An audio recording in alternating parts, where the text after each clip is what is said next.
On vit dans un contexte anti-parlementaire.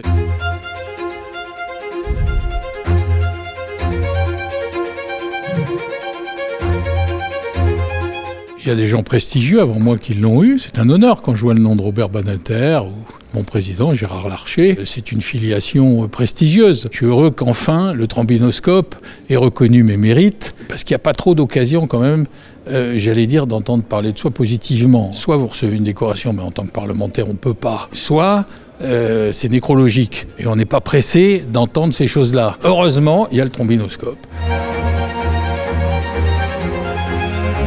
La situation s'est dégradée et je pense qu'il y a une incompréhension entre une grande partie de la population et le Parlement. On vit dans un contexte anti-parlementaire parce qu'il faut trouver des responsables. Le Parlement est un peu le bouc émissaire des difficultés que beaucoup de Français peuvent ressentir. Je crois qu'il faut essayer de renouer la confiance par les territoires, elle passe par l'explication et certainement aussi, mais ça c'est un point de vue personnel, par le retour à une forme de cumul des mandats, parce qu'on ne peut pas avoir une coupure entre le tissu territorial et puis le Parlement. Le Parlement, c'est l'écho de ce que peuvent ressentir les populations et rien de mieux que de pouvoir être un élu qui transporte au Parlement les préoccupations de ses concitoyens.